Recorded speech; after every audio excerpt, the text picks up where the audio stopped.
जय श्री कृष्ण। जय राधे। आज एक ऐसे टॉपिक पे बात कर रहे हैं जिस सब्जेक्ट का, जिस विषय का संबंध किसी से भी हो सकता है। किसी वर्ण, संप्रदाय, धर्म, जाति जो आज बोलते हैं, बच्चा, बड़ा, वृद्ध, पुरुष, महिला, किसी के भी साथ हो सकता है। ये विषय है ब्रह्म मुहूर्त, अर्थात 3 से 5 के बीच में उसकी नींद का खुलना क्या संकेत देता है।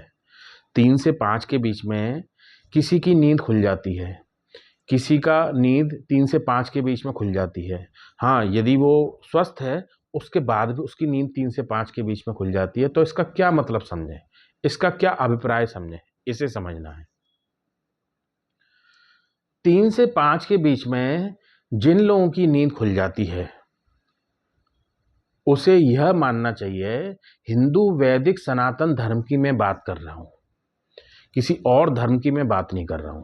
सबसे पहले जान लें, हिंदू वैदिक सनातन धर्म में पुनर्जीवन की अवधारणा है। भगवान श्री कृष्ण अर्जुन को गीता जी में यही बात बताते हैं, यही उपदेश देते हैं।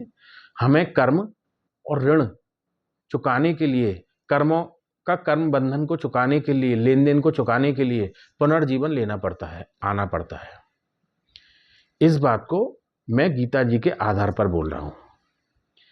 बात यह आती है जब हमारा पूर्व के जन्मों में कोई ऐसी स्मृति रही है, या हमारा कोई ऐसा धर्म के साथ अभ्यास रहा है, या हमने अध्यात्म के साथ कुछ अभ्यास किया है जो हमने पूर्व के जीवन में भी किया था, उसकी पुनरावृत्ति स्मृति के रूप में इस जन्म में भी आती है।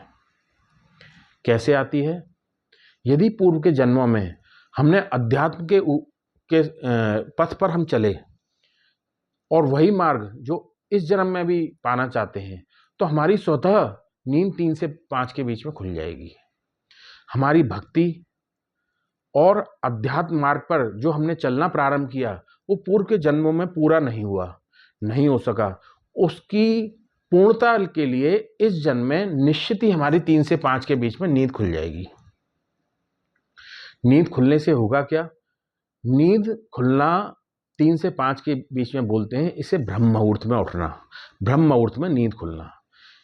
क्यों होती है 3 से 5 के बीच में ब्रह्म मुहूर्त बोला जाता है? वैसे तो ब्रह्म मुहूर्त का समय कुछ विद्वान लोग सूर्य उदय से 1.5 घंटा पहले भी बोलते हैं, और साधक के लिए जो अध्यात्म मार्ग में चलता है 2:30 बजे 3 बजे से प्रारंभ करता है और सूर्य उदय तक पूरा ब्रह्म मुहूर्त ही मानते हैं। लेकिन विशेषतः 3 से 5 के बीच में इस काल को, इस कालखंड को माना जाता है। नींद खुलने का मतलब है ब्रह्म मुहूर्त में आकाशीय दैवीय शक्तियां हमें ये आदेश देती हैं कि आप जिस मार्ग पर चलना चाहते हो उस मार्ग पर आप आगे बढ़ें। हम अपने विचारों से शून्य होते हैं, हमारी चेतना का स्तर निम्न और शून्य होता है, हमारा अवचेतन मन बिल्कुल शून्य होता है। चेतन, अचेतन और अवचेतन तीनों मन बिल्कुल शांत होते हैं। हम अपने मस्तिष्क पर पूर्ण रूपेण ध्यान दे सकते हैं ध्यान के द्वारा। अध्यात्म मार्ग में जो चलना चाहता है वो सबसे उत्तम समय 3 से 5 का होता है। क्यों होता है? क्योंकि बाह्य रूप में देखा जाए प्रकृति भी हमारा साथ देती है।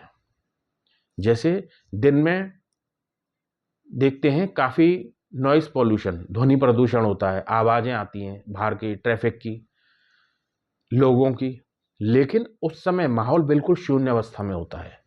सूक्ष्म रूप से देखते हैं तो प्रकृति भी हमारा साथ देती है। हम अंतर ध्यान और अंतर ज्ञान की यात्रा प्रारंभ कर सकते हैं। जो दिन में बाहरी और बाह्य देखते हैं अपनी चेतना को ले जाकर, वो हम अपनी चेतना को अंदर आंतरिक रूप से, सूक्ष्म रूप से अंतर्ज्ञान और अंतर ध्यान की यात्रा में ले जा सकते हैं, अपने मस्तिष्क पर ध्यान देकर, आज्ञा चक्र पर ध्यान देकर। ऐसा हमें करना है। इसके लिए आपको कोई गुरु नहीं तलाशना है, इसके लिए आपको कोई बुक नहीं देखनी है, बस शांत होकर बैठ जाना है। बैठने से होगा क्या, यदि को कुछ भी नहीं आता है, बस आप शांत होकर गहरी गहरी लंबी लंबी सांसें लेना प्रारंभ करें। गहरी सांस लें नाभि तक और धीरे धीरे श्वास को निकालें। श्वासों पर ध्यान दें, केवल श्वासों पर ध्यान देना है। श्वास को बहुत धीरे, जितना हम धीरे श्वास को कर लेंगे, यानी कि श्वास गहरी ली, अभी तो 1 मिनट में बहुत श्वासें लेते हैं, ये मान लीजिए श्वास की गिनती करनी है, 5-6 बार लेनी है, उसको धीरे धीरे निकालना है। निकाल दिया तो रोकना है, फिर लेना है धीरे धीरे। जितना हम श्वासों को धीरे लेंगे उतना हम अपने श्वासों पर कंट्रोल कर पाएंगे और अपने मस्तिष्क पर हम ध्यान दे पाएंगे। उससे होगा क्या, हमारी जो चेतना जो दिन में बाहर होती है, वो चेतना हम मस्तिष्क पे, आज्ञा चक्र पे, उस चेतना से अंतर्ज्ञान और अंतर ध्यान की अवस्था पा पाएंगे, यात्रा कर पाएंगे। उससे होगा क्या, जब हम अंतर्ज्ञान और अंतर ध्यान की अवस्था में होते हैं, अपनी चेतना को अंतर ध्यान करते हैं, अंतर ज्ञान करते हैं ध्यान के द्वारा, उससे हम परम चेतना, सुपर कॉन्शियसनेस पर हम फोकस कर पाते हैं। ऐसा अभ्यास बस बैठना है, कुछ नहीं करना, गहरी गहरी लंबी सांस लेनी है। यदि आप कोई नाम मंत्र जानते हैं उसको लें, नहीं जानते बिल्कुल कुछ दिक्कत नहीं है, बस श्वासों पे फोकस करना है, धीरे लेना है और आज्ञा चक्र पे ध्यान देना है। बाकी का काम आपका प्रकृति कर देगी। जय श्री कृष्ण।